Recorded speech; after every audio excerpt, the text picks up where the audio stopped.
اشہد، ہم گواہی دیتے ہیں ان لا الہ الا اللہ۔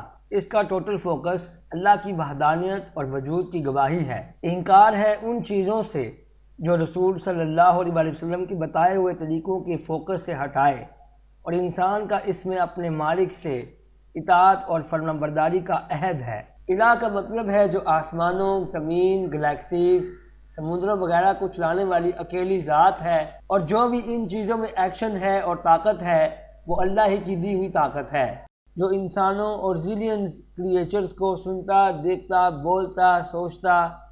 اللہ جو الہ رکھنے والی ذات ہے۔ محمد الرسول اللہ کلمے میں رسول صلی اللہ علیہ وسلم کے آخری پیغمبر ہونے کی گواہی ہے۔ کیسے؟ اللہ کے حکموں کو فالو کروں گا، جس طرح سے آخری نبی محمد صلی اللہ علیہ وسلم نے بتایا۔ دنیا کا ہر انسان اللہ تعالیٰ کو کمٹمنٹ دے تاکہ اس دنیا اور مرنے کے بعد کی زندگی میں آسانیاں ہو جائیں۔ جس نے یہ کیا وہ کامیاب ہو گیا اور مسلمان کہلایا۔ کائناتوں کے سسٹم کی ایکوریسی کے صحیح چلنے کا کوئی انکار نہیں کر سکتا ہے، چاہے وہ کسی بھی مذہب کا فالوور ہو، چاہے وہ لا مذہب ہو۔ جیسا کہ ہم جانتے ہیں ملینز ایئر سے چاند، سورج اور ستاروں کا ایک خاص اندازے کے مطابق اپنی جگہ پر چلنا، اور چرند پرند اور سمندروں کی مخلوق ایک خاص مقصد کے لیے بنائی گئی ہے۔ انسان جو سب سے افضل مخلوق ہے، جس کو پوری آزادی دی گئی ہے، جیسے چاہے زندگی گزار لے۔ ہر چیز کائناتوں، سمندروں اور زمین میں اللہ کے حکم کے مطابق رہتی ہے۔ اسی طرح انسان کے لیے بھی ضروری ہے کہ فری ول ہونے کے باوجود اس آزاد زندگی میں اپنے پیدا کرنے والے کو اپنی فرمانبرداری کا کمٹمنٹ دے۔ اس کمٹمنٹ کو کلمہ شہادت کہتے ہیں، اور یہ کلمہ شہادت کمٹمنٹ کو قیامت تک آنے والے انسانوں سے لینے کے لیے 1,24,000 پیغمبروں میں سے آخری پیغمبر محمد صلی اللہ علیہ وسلم آئے۔ انسانوں کا اللہ سے مسلمان ہونے اور رہنے کا یہ کمٹمنٹ جو ہر نبی نے لیا اور جس انسان نے دیا اور وہ اس پر قائم رہا، تو وہ مسلمان کہلایا، جس کے لیے دنیا میں آسانیاں ہیں اور مرنے کے بعد جنت ہے، کیونکہ وہ بتوں اور انسانوں کو چھوڑ کر ساری کائناتوں کے اور ہر چیز کے چلانے والے کا فرما بردار ہو گیا۔ جیسا کہ ہم جانتے ہیں کہ کسی بھی مذہب کے انسان کو اسلام میں داخل ہونے کے لیے کلمے کی شہادت دینی ہوتی ہے، اور مرتے دم تک کلمے پر قائم رہنے کی ضرورت ہوتی ہے۔ اس کے بعد دنیا کو چھوڑتے ہوئے ہر مسلمان کی تمنا اور کوشش ہوتی ہے کہ اس کی موت کے وقت آخری الفاظ کلمہ شہادت اللہ کی وحدانیت اور رسول کی پیغمبری کی گواہی ہو، اور سارے عزیزوں اور رشتہ داروں کی بھی یہی کوشش ہوتی ہے کہ مرنے والا رخصت ہونے سے پہلے کلمہ پڑھ لے۔ اس بات سے ہم یہ سیکھتے ہیں کہ ایک مسلمان کی زندگی کا دار مدار مسلمان رہنے کے لیے اللہ اور اس کے رسول کی فرمانبرداری یعنی کلمے پر ہونا چاہیے۔ جب ایک انسان کسی بھی مذہب کو فالو کرتا ہو، جب بھی وہ اسلام میں داخل ہوتا ہے اور جیسے ہی کلمے کے الفاظ ادا کرتا ہے تو اس کے چہرے پر ایک خاص روحانی چمک اور نور آ جاتا ہے۔ اس کلمے کے بارے میں سمجھنا ہر مسلمان کے لیے اتنا ضروری کیوں ہے؟ چاہے وہ اسلام کے بارے میں کتنی ہی نالج رکھتا ہو، یہ بڑی سوچنے کی بات ہے کہ اس کلمے کے الفاظوں میں ایسا کیا ہے کہ جیلوں میں رہنے والے بڑے سے بڑے بدماش کوئی قانون یا فورس جنہیں نہیں سدھار سکی۔ جب وہ سچے دل سے اس کلمے کو پڑھ لیتے ہیں تو وہ ٹرسٹ وردی ہائی کلاس شہری بن جاتے ہیں، کیونکہ یہ کانٹریکٹ اس کے پیدا کرنے والے کے ساتھ ہے جو اس کا اور ہر چیز کا اور کائناتوں کا بنانے والا ہے۔ اللہ جو زندہ ہے اور زندہ رکھنے والی ذات ہے اور ہر چیز کو زندگی دینے والا ہے۔ جو شخص اصل سپریم خدا اللہ سے کنیکٹ ہو جاتا ہے، چاہے وہ کسی بھی ملک میں رہتا ہو، تو وہ اپنی فرمانبرداری کی کمٹمنٹ پر قائم رہتا ہے۔ کلمے کے کمٹمنٹ پر غور کرنا ہر انسان کے لیے ضروری ہے، چاہے وہ کسی بھی ملک میں رہتا ہو یا کسی بھی مذہب سے اسلام میں داخل ہوا ہو۔ ہر مسلمان کی ذمہ داری ہے کہ وہ کلمے کی سمجھ پر لوگوں کو غور کروائے۔ کرائمز کو روکنے اور سوسائٹی کی بہتری کے لیے ہر انسان اپنے پیدا کرنے والے اور پالنے والے سے یہ کمٹ کرے کہ میں وہ کروں گا جو تو نے کمانڈ کیا ہے، کہ بری بات کو چھوڑ دے اور اچھی بات کو ایکسیپٹ کرے، اور قرآن اور رسول صلی اللہ علیہ وسلم کے بتائے ہوئے عمل پر ریسرچ کرے، اور ہر اس انسان سے انکار کرے جو تیرے حکموں کی نافرمانی کرائے، چاہے وہ ماں باپ ہوں یا کوئی بھی انسان ہو، اور یہ کمٹ کرے کہ میں تیرے حکموں کی فرما برداری رسول صلی اللہ علیہ وسلم کے بتائے ہوئے طریقوں کے مطابق کروں گا۔ توقیر انصاری صاحب یہ بھی کہتے ہیں کہ میں سمجھتا ہوں کلمے میں جو لا کا لفظ ہے وہ انکار کسی انسان کا نہیں ہے، چاہے وہ ہندو، کرسچن یا یہودی یا لا مذہب ہی کیوں نہ ہو، بلکہ ان کے جو رونگ ایکشنز ہیں، شرک یا اللہ اور اس کے رسول صلی اللہ علیہ وسلم کے قانون یعنی شریعت کے خلاف ہو، وہ چاہے مسلمان کرے یا بت پرست کرے۔ مسلمان کا نماز پڑھنا اس لیے ضروری ہے کیونکہ دن رات کی نمازوں میں سورہ فاتحہ میں 44 ٹائمز یا اس سے زیادہ ایکنالج کرتے ہیں کہ ہم صرف اللہ سے مدد مانگتے ہیں کہ ہمیں سیدھے رستے پر چلا، یعنی قرآن اور رسول صلی اللہ علیہ وسلم کے عملوں پر، اور ان لوگوں کے ساتھ زندگی میں رکھ جو تیرے فرما بردار ہیں، اور ان لوگوں سے بچا جو تیرے غضب اور غصے میں ہیں۔ مسلمان رہنے کے لیے کلمہ کی اہمیت اتنی بڑی ہے کہ اللہ اور اس کے رسول صلی اللہ علیہ وسلم کے بتائے ہوئے قانونوں کی فرما برداری صرف رسول صلی اللہ علیہ وسلم کے بتائے ہوئے عملوں کے مطابق ہو سکتی ہے۔ اللہ سے مسلمان کا یہ کمٹمنٹ ہوتا ہے، چاہے وہ دنیا کی کسی بھی سوسائٹی میں رہتے ہوئے اللہ اور رسول صلی اللہ علیہ وسلم کے قانونوں کے مطابق کہ کیا ریجیکٹ کرنا ہے اور کیا ایکسیپٹ کرنا ہے۔ دنیا میں رہتے ہوئے یا کوئی چیز استعمال کرتے ہوئے جیسے کپڑے، محرم اور نامحرم کے ساتھ میل جول اور لین دین، انٹرنیٹ، کھانا پینا، ان سب باتوں کا اللہ اور اس کے رسول صلی اللہ علیہ وسلم کے قانونوں کے مطابق حلال ہونا ضروری ہے۔ کوئی برائی ہم پر اثر نہیں کر سکتی، چاہے ہم کسی بھی بے حیائی اور بغیرتی کے ماحول میں رہتے ہوں، جب تک ہمارے پاس اللہ کا خوف، وجود اور جواب دینے پر یقین ہو، کیونکہ وہ اصل سپریم خدا اللہ کا فرما بردار ہو گیا۔ رسول صلی اللہ علیہ وسلم تہجد اور دیگر نمازوں میں دعائیں مانگتے تھے، اللہ کی فرما برداری، بھروسہ، ایمان، اللہ سے رجوع کرنا اور اللہ کا خوف مانگتے تھے۔ تو ہم بھی یہ دعائیں اپنی زندگی میں لائیں، کیونکہ ہمارے پاس طاقت نہیں ہے کہ اپنے آپ کو اللہ کی مدد اور توفیق کے بغیر اپنے آپ کو کسی گناہ سے بچا لیں یا کوئی کامیابی حاصل کر لیں۔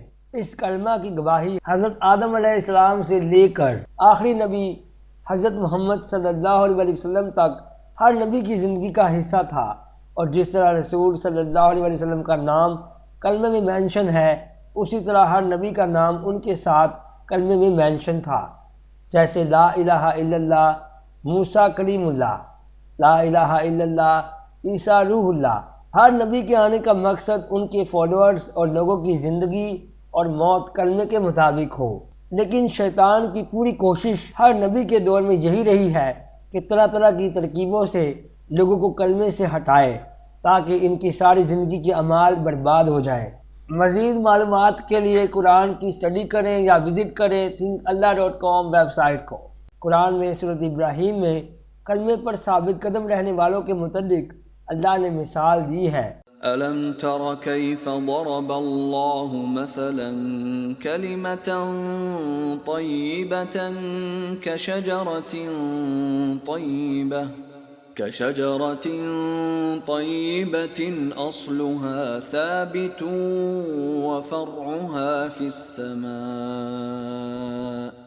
کیا آپ نے نہیں دیکھا اللہ نے کیسی مثال بیان فرمائی ہے کہ پاکیزہ بات اس پاکیزہ درخت کی مانند ہے جس کی جڑ زمین میں مضبوط ہے اور اس کی شاخیں آسمان میں ہیں۔ تُؤْتِي أُكُلَهَا كُلَّ حِينٍ بِإِذْنِ رَبِّهَا وَيَضْرِبُ اللَّهُ الْأَمْثَالَ لِلنَّاسِ لَعَلَّهُمْ يَتَذَكَّرُونَ۔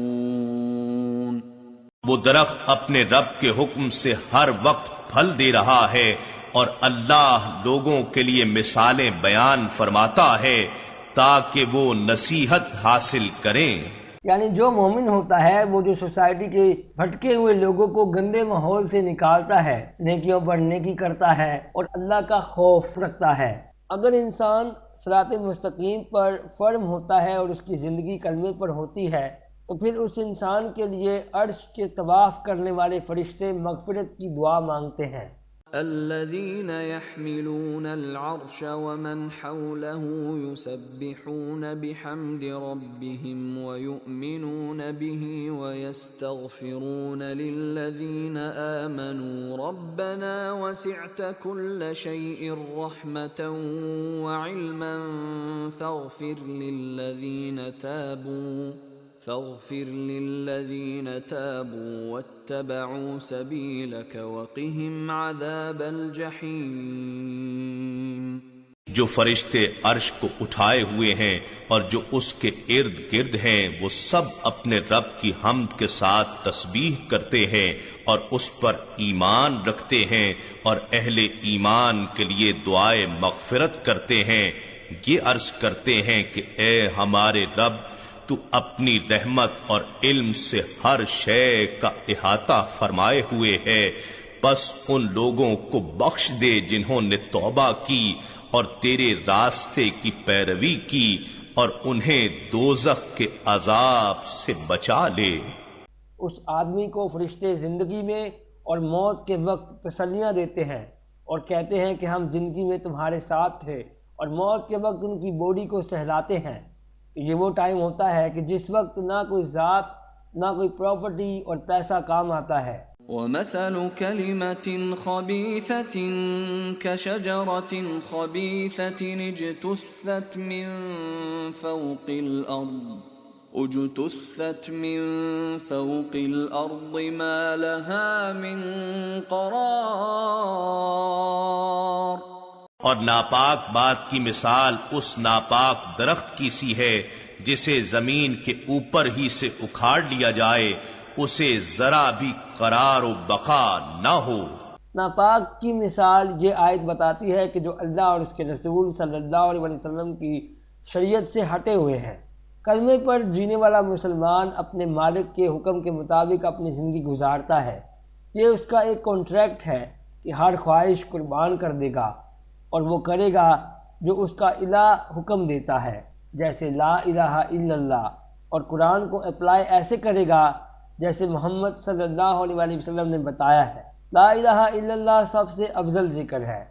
رسول صلی اللہ علیہ وسلم نے فرمایا کہ کیا میں تمہیں ایسا عمل نہ بتاؤں جو تمہارے سب اعمال سے بہتر ہے اور سب سے زیادہ پاکیزہ ہے تمہارے شہنشاہ کے ہاں، اور سب سے زیادہ بلند ہے تمہارے درجات میں، اور زیادہ بہتر ہے تمہارے لیے سونا چاندی صدقہ کرنے سے، اور زیادہ بہتر ہے تمہارے لیے اس سے بھی تمہارا مقابلہ دشمنوں سے ہو اور تم اڑاؤ ان کی گردنیں اور وہ اڑائے تمہاری گردنیں۔ تو صحابہ نے عرض کیا کیوں نہیں، ایسا عمل ضرور بتائیے۔ تو آپ صلی اللہ علیہ وسلم نے فرمایا وہ ہے اللہ کا ذکر۔ وَإِلَٰهُكُمْ إِلَٰهٌ وَاحِدٌ لا الہ الا هو الرحمن الرحیم۔ اور تمہارا معبود خدائے واحد ہے، اس کے سوا کوئی معبود نہیں، وہ نہایت مہربان، بہت رحم فرمانے والا ہے۔ وَإِذْ أَخَذَ رَبُّكَ مِنْ بَنِي آدَمَ مِنْ ظُهُورِهِمْ ذُرِّيَّتَهُمْ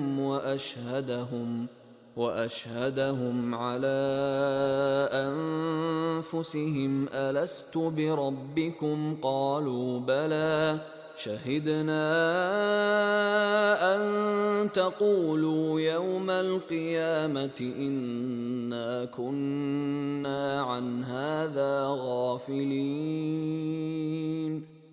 اور یاد کیجئے جب آپ کے رب نے اولاد آدم کی پشتوں سے ان کی نسل نکالی اور ان کو انہی کی جانوں پر گواہ بنایا اور فرمایا کیا میں تمہارا رب نہیں ہوں؟ وہ سب بول اٹھے کیوں نہیں، تو ہی ہمارا رب ہے، ہم گواہی دیتے ہیں تاکہ قیامت کے دن یہ نہ کہو کہ ہم اس عہد سے بے خبر تھے۔